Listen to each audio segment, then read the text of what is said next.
everybody. Just to give you a little bit of background to what we're planning on doing today, DI&B, or Diversity, Inclusion, Belonging in the North East, is a group that we set up back in the early part of, well, back end of last year, and we started our virtual monthly sessions in January. And the idea was to bring together the business community, whether it's HR, whether it's C-suite, just basically everybody in the region to go along our journey of learning about the different issues and nuances there are in the region in terms of being a fully inclusive workplace.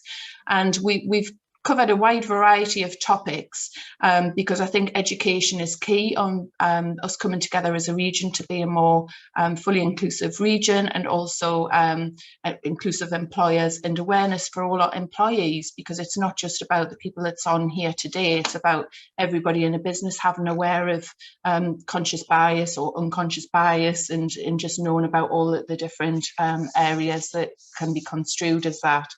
So today we're absolutely delighted to have Roisin Currie join us. She's the People Director of Greggs. We all know Greggs. I've just had a good conversation with Roisin about the Greggs drive-through that is just on my radar. My car automatically makes its way through there. So it's a huge business in the Northeast, but also nationally. So we're absolutely delighted to have Roisin on today.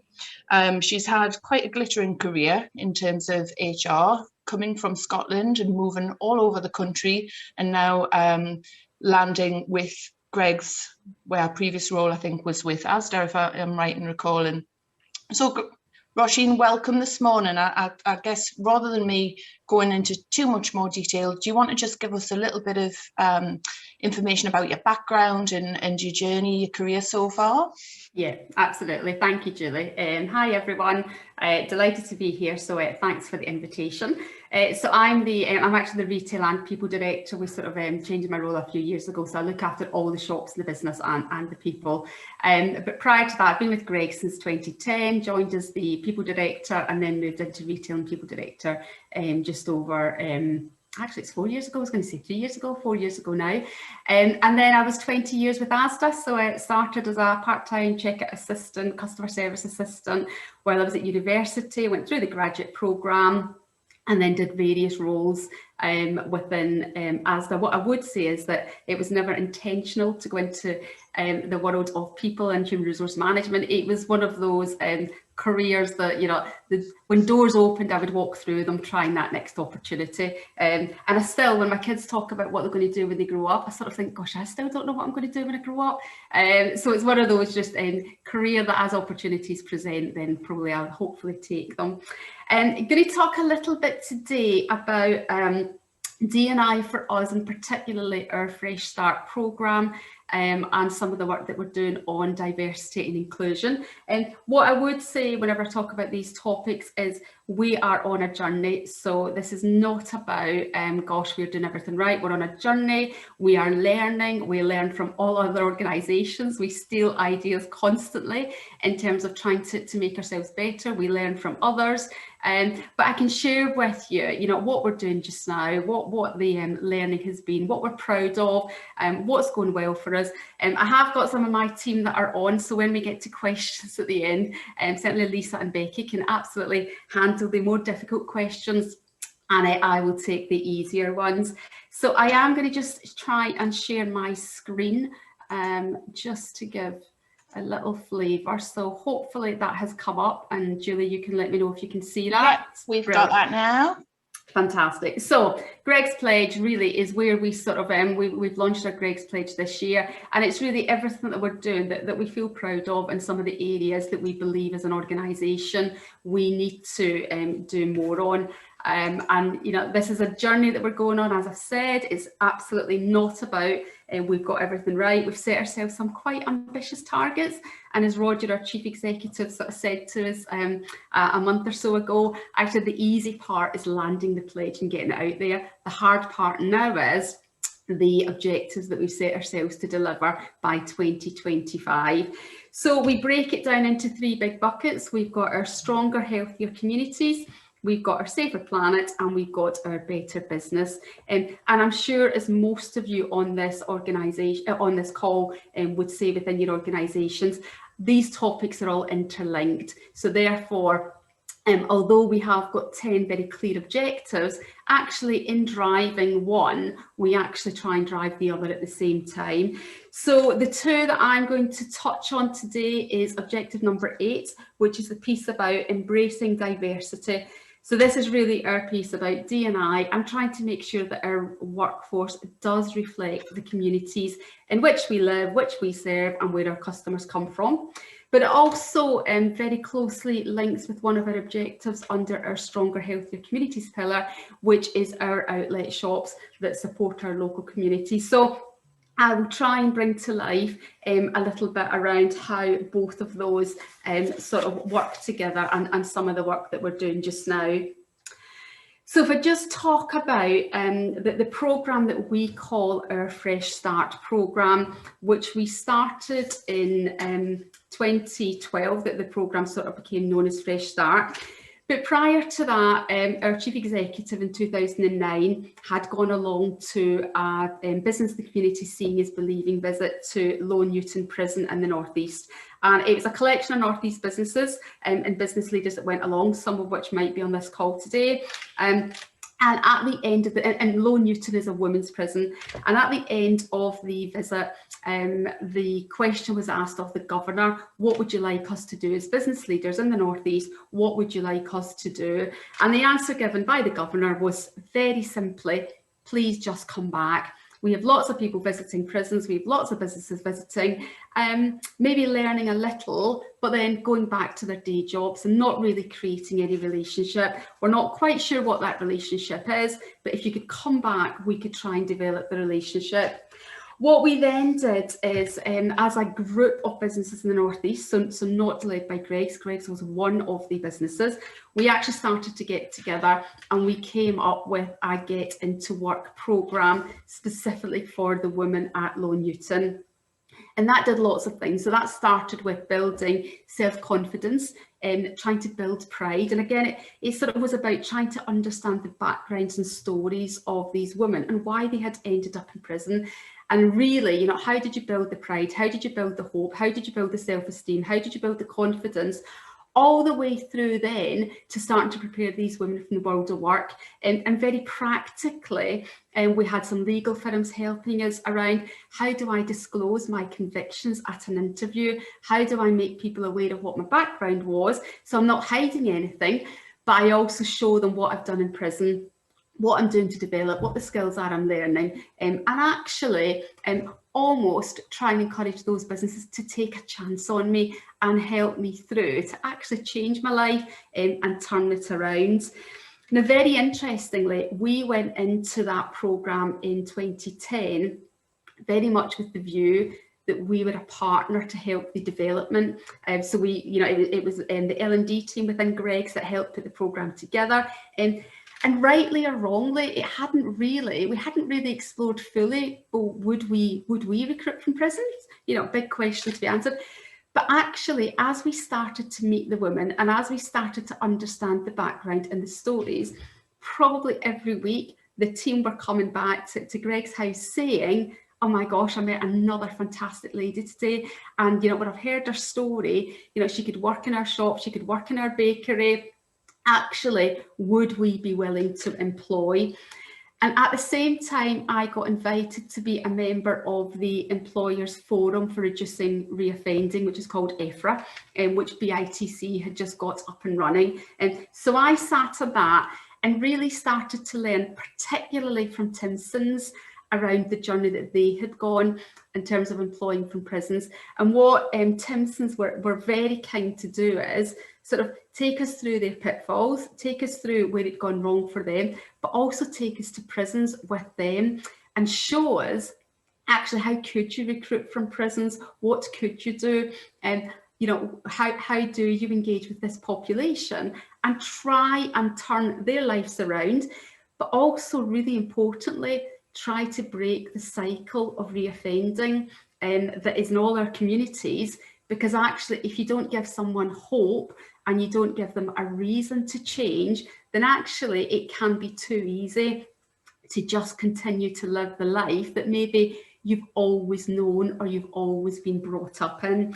And So we sort of discussed with Low Newton the opportunity to rottle one of the ladies. So what rottle is it's release on temporary licence. It's where someone gets the approval from the governor, and there's very strict criteria to get this approval, and get the approval from the governor that they can leave the prison every morning and they can take public transport and they can go to work, and then they can finish the shift and get public transport back to prison and be locked up again overnight. Now, when I first heard of that concept, I have to say, I sort of thought, oh my gosh, that sounds extremely scary. We're a PLC, we've got lots of governance, actually, could we make this work? And obviously had to go and make sure that the board were in the loop about our trial.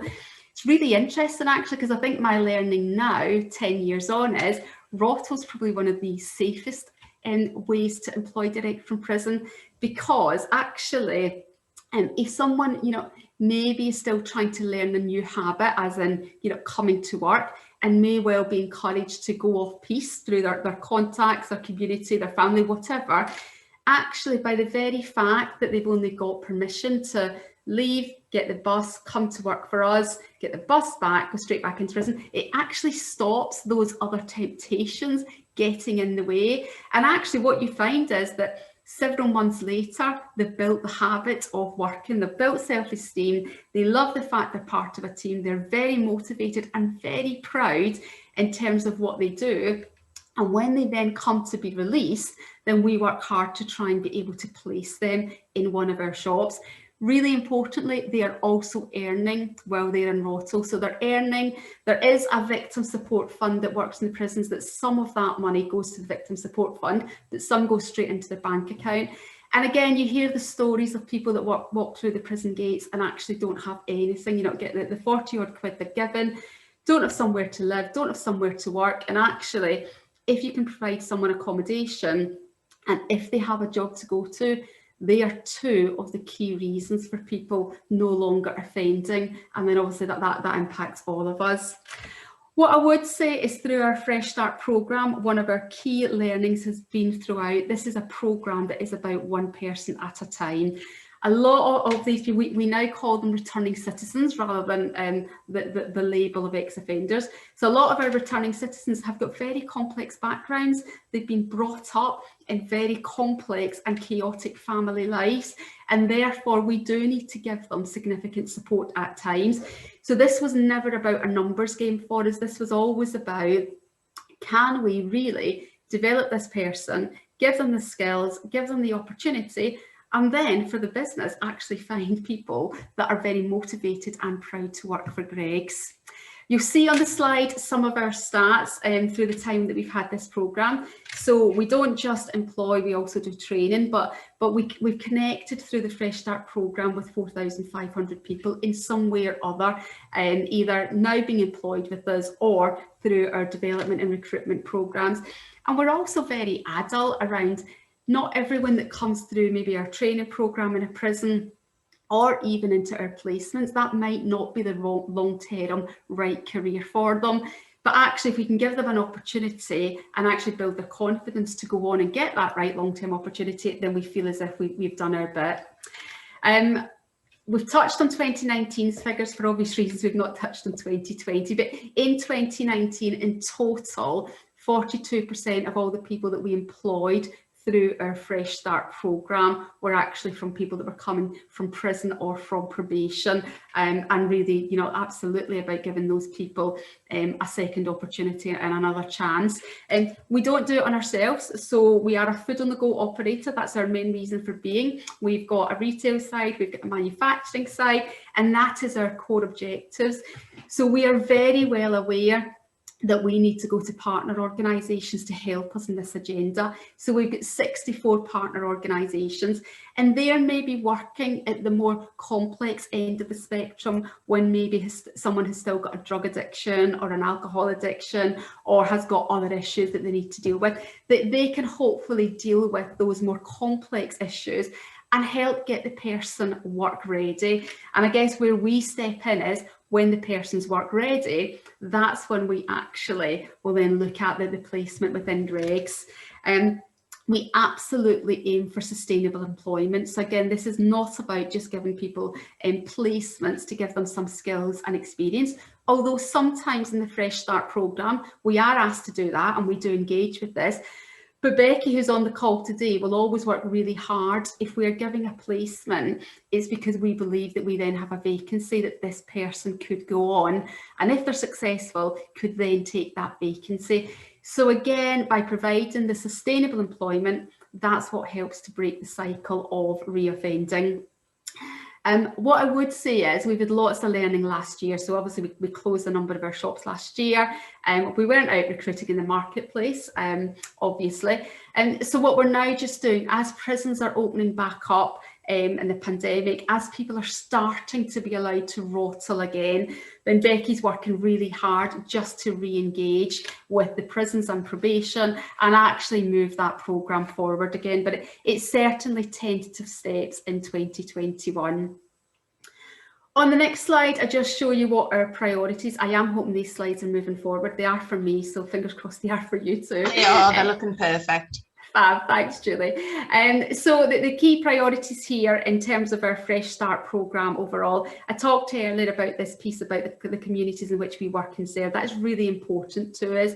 So within Fresh Start, there's a key piece here around, you know, where some of these communities live below the poverty line, then actually how can we help with that? How can we provide the employment opportunities that would actually allow people to rise above that line? And again, the whole, I don't think we can underestimate any of us, the motivation and pride that people feel when they start to earn their own wage and start to develop a career for themselves.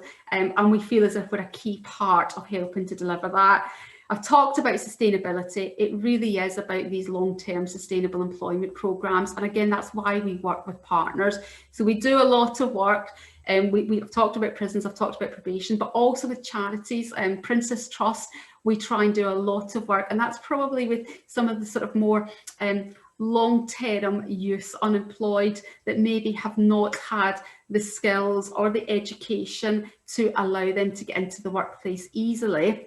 And therefore, we work with Princess Trust. Again, they identify those people, they try and work with us to get them work ready, then we provide the placement opportunities and hopefully then go on to provide the long-term employment opportunities. And then I just talk a little bit there around our communities, and we try and make sure that where we have got shops, that's where we aim our Fresh Start programmes, because we know actually, and again, this is back to the business benefit of doing this, the more those communities in which our shops are based can be thriving communities, both socially and economically, then the better our shops do. And probably a few reasons. One is we recruit from those communities, so that's the teams that will work in those shops. But secondly, we want those communities to be our customers and we want them to feel part of Greg. So really important that we are part of that local community. The next piece I'll just touch on are our outlet shops that I mentioned. There's a key piece here around diversity and inclusion, very focused on our Fresh Start programme, and trying to reach those communities where there are people that find it harder to get into the world of employment. But we've also got our outlet shops, and we've got a real link just now around how do we deliver our outlet shops and really maximise the Fresh Start programme. And this is quite new. This is something that we're just starting to work on. So what is a Greggs outlet shop? A Greggs outlet shop, some of you may have seen them in the past. We used to call them second day shops. It's basically, so in a Greggs shop, most of our product is daily fresh. So we make it that day, we sell it that day, and we don't sell it the next day. However, that product is absolutely able to be sold. It's food safe. And so what we now do is we will bag those products up, we'll send it the sandwiches to our outlet shops, and we make sure that our outlet shops are based in communities where maybe getting to and spending at a normal Greggs shop's just out of someone's range, but actually being able to shop in an outlet shop. So it's things like our baguettes will be £1. It's things like you'll get 4 steak bakes for £1.50. So it's a very different proposition, and it's product that we would have sold the day before in our normal shops, we sell the next day in our outlet shops. They are extremely successful, and what they help us do is they help us get food to those that most need it at affordable prices, and obviously help us reduce the food waste within the business. What we also do is a proportion of the profits that we make from these shops go directly back to our foundation. So our Greggs Foundation, which is an independent charity, they get a portion of the profits from these shops. And what the foundation team then do is they try and work in that local community with partner organisations to work out what should they fund in this community. So it can be anything. So currently in Glasgow, we're funding a project where a van goes out and delivers fresh fruit and veg into these communities that would otherwise be unaffordable. And basically it's the profits from our Knits Hill outlet shop that is now funding that charity. And we'll fund the charity for 2 to 3 years. And then we hope that the charity themselves will then become sustainable. But we know that for a lot of small charities, it's really hard to start off. So the foundation team work really hard to find those partners, and then actually the outlet shops provide the sort of funding for them. But what we're also doing, and Becky that's on the call is on with this programme as well, we sort of then had a bit of an idea about 18 months ago around, but wouldn't it also be amazing if we could actually provide some of our Fresh Start employment opportunities in these communities as well? Because again, they are communities where people, you know, either are in most need or may well have been, you know, through the criminal justice system at some time, so therefore might find it harder to get into the world of employment. So we're currently just trying to link up, how could we try and provide more opportunities in our outlet shops? And again, you know, this isn't just about a short-term employment opportunity, this really is about, and actually, could we try and enable people to have a career with Greggs? We've got several people now that have progressed through our Fresh Start programme that now run our shops. So actually, you know, they came out of prison, they were team members, actually they can move into management roles with us. And again, we try and talk more in prisons about those opportunities. Again, back to sort of one of the original points I made around trying to provide hope for people, which really helps the piece about motivation, self-esteem and probably helps people engage more in prison, because if people in prison believe that employers will actually employ them, then some of the opportunities that they get education-wise and skills-wise, they are more likely to take, with the belief that this will help them change their lives and move it round. And then we obviously try and do lots in terms of creating that positive impact and talking locally in our outlet shops about what we're doing. So we have a notice board in there, and where we're maybe helping with a local programme, we will make sure that local people are aware of what we're doing. That's really something we need to work harder at. Greggs has been a business that sort of grew up and just always trying to do the right thing, but never shouting about it. And actually, we've had lots of constructive criticism over the last few years around, but you need to shout about it, because you need to talk about it so that other businesses can learn from you and understand. So Lisa that's in the call today, Lisa has done a lot of the work around pulling the Greggs Pledge together, and partly to talk about what we are doing just now, but also to sort of hold our own feet to the flame around, right, what are our objectives and what else are we going to do? Because these are such big agendas that it's incumbent on all of us trying to do more. And then the final piece I would just say that is probably a bit of the sort of the sell from today. I talked earlier about the Employers Forum for Reducing Reoffending that I joined back in 2010, and at that point it was chaired by James Timpson. I have to say, I think that was the forum that really helped me understand the criminal justice system and really helped me understand that actually we did have a part to play as a business on this agenda, but also there were significant business benefits for us in doing that, and therefore we should trial employment and we should try and move forward. And since then I've taken over from James, so I now chair the Employers Forum with a lot of help from Becky that's on the call. And basically what I would say is the Employers Forum is simply a voluntary organisation where, I mean, you can see some of the names of the businesses that are part of this agenda. We get together on a regular basis. We probably get together every 6 weeks or so, obviously via Teams or Zoom just now. And really we share learning. We talk about what's working well in this space, and we try and influence. So we do have someone from the Ministry of Justice that always sits in this forum, and it's the New Futures Network team just now. And so we try and influence government and influence how do you make this easier for businesses to employ from prisons.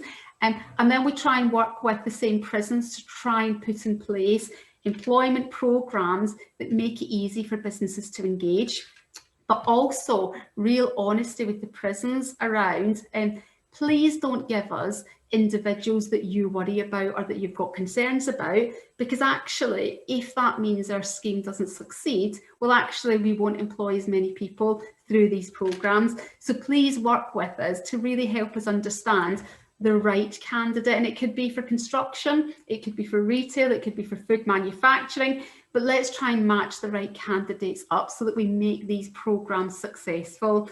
One thing I always say is that we're a volume recruiter as a business, so we recruit, you know, somewhere between 5,000 to 7,000 people each year just to cope with the churn in our shops and our bakeries. And we recruit most of those people, you know, from an interview, you know, with a CV, with an application form, and we take on trust that Joe Bloggs will be the right fit for us. When we recruit from prison or from probation, actually what we get is a very clear history of this individual, because the prison team know them 24 hours a day. They know how they engage, they know how passionate, motivated they are, and therefore building those relationships with prisons. Becky and I always say, actually, you know, our pipeline from prisons, actually we retain 80% of those people within our business when we recruit them. My goodness, I wish I had that statistic across the rest of the business. So what I would say is there are real business benefits, and I have just put on these slides, and we'll happily send these slides out through yourself later, Julie. And if anyone does want to come forward and have a further conversation around joining EFFRR, then you would be more than welcome to. What we do when somebody wants to join EFFRR is we invite you along to the forums, we invite you along to the conversations. For me, it's about a network. It's about a network of organisations that want to do the right thing and organisations that want to take a step forward within this space. And you don't need to be an expert in the criminal justice system to decide that actually I'd like to understand more about this. I'd like to come along on a prison visit. I'd like to understand how you recruit. And one thing that every organisation on the EFFRR forum does is we absolutely give our time to buddy with other organisations. And there's a phrase that I'm just going to quote before I think we're going to open for questions, which is a phrase that's never doubt that a small group of thoughtful, committed citizens can change the world. Indeed, it is the only thing that ever has. I think it's a lady called Margaret Mead that quote's from. It's one quote that whenever I think about the world of Fresh Start for us and employing returning citizens, and when you hear the story and you meet the person whose life you change by giving them that second chance, our teams that get involved are so inspired and motivated that what normally happens is when we place someone with a shop team or a bakery team, the calls that Becky and I then get afterwards is, can we do more of this? Because actually, not only have we helped that person, but usually we've helped their families as well, and we've changed their lives significantly. And whether they stay with Greggs or whether they go on to another career opportunity, I always like to think that actually we've made a real difference, and that their life has changed for good because they've created a new habit. And it's a habit they don't want to let go of, and therefore that cycle of reoffending can truly be broken with more employers getting involved. So on that note, I'm going to hand back to Julie, who I think is going to manage any questions. But I have got Becky and Lisa, so Becky and Lisa need to be in standby for the hard questions. Hi Becky, hi Lisa. Roisin, that was fantastic. Thank you. You crammed so much there into 30 minutes, but really commendable. And, you know, I can feel the sense of pride, and I'm sure all of your team that are doing it feel a sense of pride as well. So well done on that. First couple of questions that have come into the box. Please do feel free to throw your questions into the box, because we may not get time to come round to everyone to actually unmute and ask the questions. Or because of the amount of people that's actually on the session today, I think it will be helpful if we work through the chat box. So the first question we've got is from Ailsa. She says she's wondering if the 17 Sustainable Development Goals that were mentioned on the pledge side are aligned to the United Nations Good Life Goals. Yes, they are. So that was our start point, actually. We went straight to the United Nations Sustainable Development Goals when we were pulling together the pledge. And as you would expect, the pledge has had many iterations. So we started with all of those goals and we sort of said, right, we will try and do a little bit on everything. And then as we started to understand those goals, again, I think there was a little bit of realisation from us around the size of business we are, and therefore we then tried to be quite discerning in terms of where did we really believe that we could make the biggest difference, and where did we really believe that we could have very clear objectives to try and move forward both the Greg's business, but at the same time the different elements of the sustainable goals that we felt that we could influence most. But yes, absolutely, that's every one of our pledges is started in the foundation of the United Nations SDGs. Fantastic, thank you. I think that covers that one nicely. Question on a similar vein from both Louise and Justine. Fascinating and commendable, Roisin, thanks for telling the story, but they're both interested to know if you've had any challenges with employees voicing concerns about working alongside returning citizens. Yeah, absolutely. And it was one of probably, I think this is one that we've gone on a journey on. So our first release on temporary licence, Lady from Low Newton, was in 2011.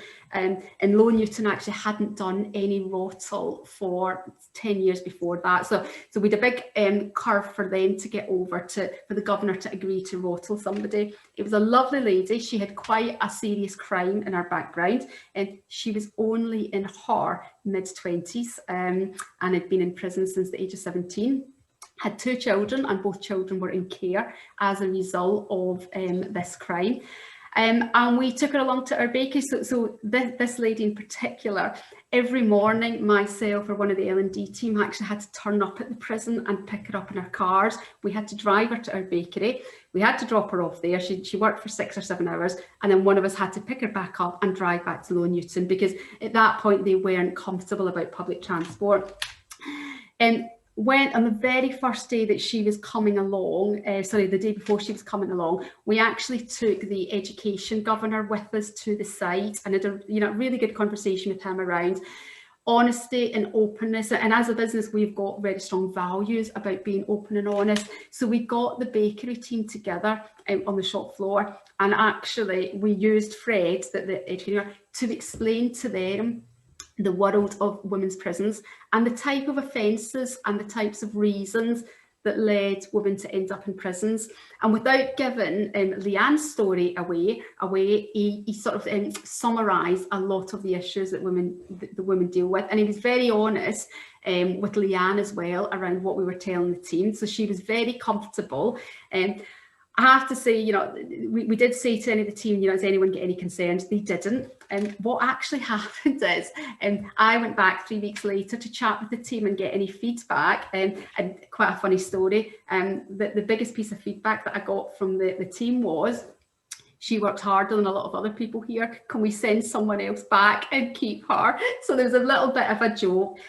What then happened is Leanne had to go back into prison because there's a sort of release period of time that she had to go back into prison and couldn't ROTL. But when she got released, she actually then did work for us for several years. One of the pieces of communication that we always do with our teams is we are very open and honest about our Fresh Start programme. And we also, if someone has been the victim of crime and that shop team, for whatever reason, just feel very uncomfortable in being part of that programme, we will not place a returning citizen there. And that's really for 2 reasons. I think we've got to be aware that there's different views on this agenda, and therefore we've got to be sensitive to that. But also, we will not help the returning citizen if they're not going into a team that are open and want to help them and want to develop them. What happens a lot of the time actually is our teams tell us they want to do more because they may have neighbours, nieces, nephews, auntie, uncles that have been through the criminal justice system, and they understand some of the backgrounds, they understand some of the issues. When you do hear the stories of, you know, someone that at the age of 10 started to be fed drugs by their family, and that's why they've ended up in prison for so long, you actually do start to realise that, gosh, we need to provide them a different path out of that situation. And so most of the time, our teams are very supportive. However, if they are not, and this is where sort of the skill of Becky comes in, Becky will make sure we don't place someone then in that shop. So we are very sensitive to that feedback. Okay, thank you for that. Question from Mark. Commendable that you're giving those offenders who want to change or given a chance. Long may it continue. But his question is, where in the recruitment policy are neurodivergent applicants with or without convictions? That sounds like a question I'm going to hand over to Becky. No, I'm not. Sorry, Becky. That sounds like a difficult question, Mark. I mean, what I would say, so on this, on our D&I agenda, and I think as I did at the start, we're on a journey of learning here. So I think the pieces that we are probably most aware of and probably most comfortable with is definitely our Fresh Start programme. And within Fresh Start, there are various strands to Fresh Start. So I focused very much today on our returning citizens. However, within that, we've also got youth unemployment. We've actually got mental health charities. We've also got ex-armed forces. And with all of those agendas, we work with the 64 partners that I mentioned earlier, again, to try to work with them to make sure that they're doing the hard work around getting that person work ready, and whatever their issues are. So by neurodivergent, my understanding of that is probably some, you know, mental health issues, and very much we would take the view is we don't have the skill set to really understand that person's needs and make sure they are work ready. However, our partners that we work with do have that skill set. And then what we would do is when they become work ready, then that's again where Becky comes in and our programme kicks in one person at a time. So she would be in conversations with that partner organisation around the support the person needs. How could we deliver that? And is a retail shop the right environment for that individual where you're having to deal with customers, or actually are our bakeries a better environment for that individual?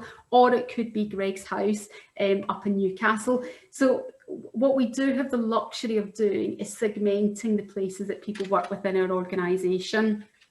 So that's our Fresh Start programme. That very much is the partners that we will work with. And then I'd say in terms of the rest of our diversity and inclusion agenda, we're probably quite far forward in terms of our gender diversity programme. So we've got a women's development programme. We've had it for a few years now. And actually, you know, we're having some good success around people furthering their career. And the other lenses of diversity, so whether that be ethnicity, whether that be disability, we're going in a journey just now around learning more on that and understanding more what we can do. So I sponsor our ethnic minority group. And what we're doing just now is we're having conversations. We're actually, as a group, so there's 28 of us in total, we're having conversations around that diversity agenda and what we should do, what we should put in place, what are the stories, what are the lived experiences, and therefore what are the learnings for us as a business. So probably quite early days for us in terms of really trying to understand that, and we've got a whole data segmentation piece of work going on, and we're just about to kickstart the same in terms of disability. To help us with that, we're working with the National Equality Standard. So again, being quite honest around, our skill set, we've still got a lot to learn and educate ourselves on in this agenda. So National Equality Standard are currently working with us just now. They're assessing us. So they're assessing us through surveys, through listening groups, throughout speaking to our people. Again, they're holding our feet to the fire. So this isn't what you know, my team or the operating board, what we think about working in grades. This is then getting out to our people and asking, with all the various characteristics that people will have in the 22,000 people that work for us, what is it like to work here? And what NES then do is they measure us against the various characteristics, and our aim is to be accredited by NES, but where we are just now is we're in the assessment phase and the action planning phase, and then hopefully by the end of this year we will then have a plan in place that would mean we should move towards accreditation. I would hope in the next 12 to 18 months, but if not, hopefully shortly beyond that. But I think that's where we're very much out there trying to get partners to help us understand it more. So I'm hoping that answers your question, Mark. Yeah, I think it pretty much covers it, and I'm sure Mark runs a consultancy on neurodiversity coaching with businesses, so I'm sure, you know, if you wanted more information around how you can be more inclusive on that, I'm sure Mark would be happy to be connected there. So that's, I think we've only got a couple of minutes left. Has anybody got any other questions while we've got Roisin or her team on board that they want to ask? I've got a personal one here, which is, Roisin, just what are you doing within your organisation for women with menopause? Are you doing much in terms of education with people on that? That's obviously something close to my heart at the moment, but I'm interested in knowing how big organisations are tackling that. Yeah, so actually, interestingly, before the pandemic, we actually we had a menopause month so that was in 2019, where we actually put out, and it's interesting because I do think I think one thing to say, Julie, is it's fantastic we're having this conversation now about menopause, because it's probably a topic, wind back a few years, it wouldn't have been talked about at all. And the one piece that we recognised in 2019 is that talking about menopause isn't just for women, because actually it's one of those hidden topics that your mum never talked about, your gran never talked about.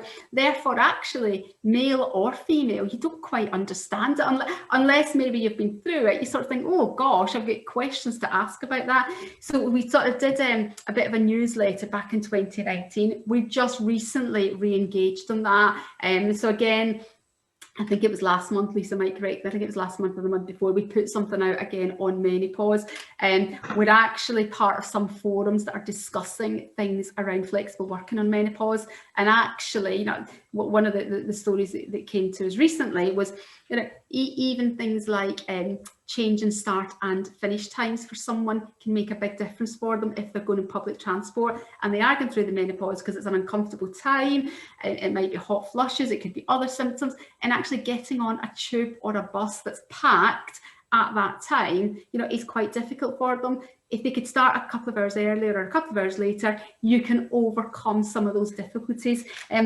So I think I'd say on it, Julie, it's a conversation we're having, and we're having it quite openly, and we're trying to educate males as well as females around what are some of the adaptations you need to make in the workforce, and maybe even just giving people the confidence to be able to talk about it and say, do you know what, I need a bit of help just now, and what is that help and what's that discussion? So I'm a great believer on the diversity agenda is that you should never try and come up with all the solutions yourself. It's about the people with those characteristics, asking them, which is why we're having the conversations just now, because we're not coming up with a plan that we think's right. We're actually trying to have the conversations about the issues and then get the people with the characteristics to tell us what should the plan be. So that's probably our mantra just now on diversity. That's absolutely fantastic, and that kind of wraps the session up really well. I'm conscious of time, we're bang on time now. Everyone's got very busy diaries, but just wanted on behalf of the team here and you know, all of everybody that's joined in today, just thank you so much. That was so informative. It was inspiring, and it was really thought-provoking. So thanks very much for taking the time.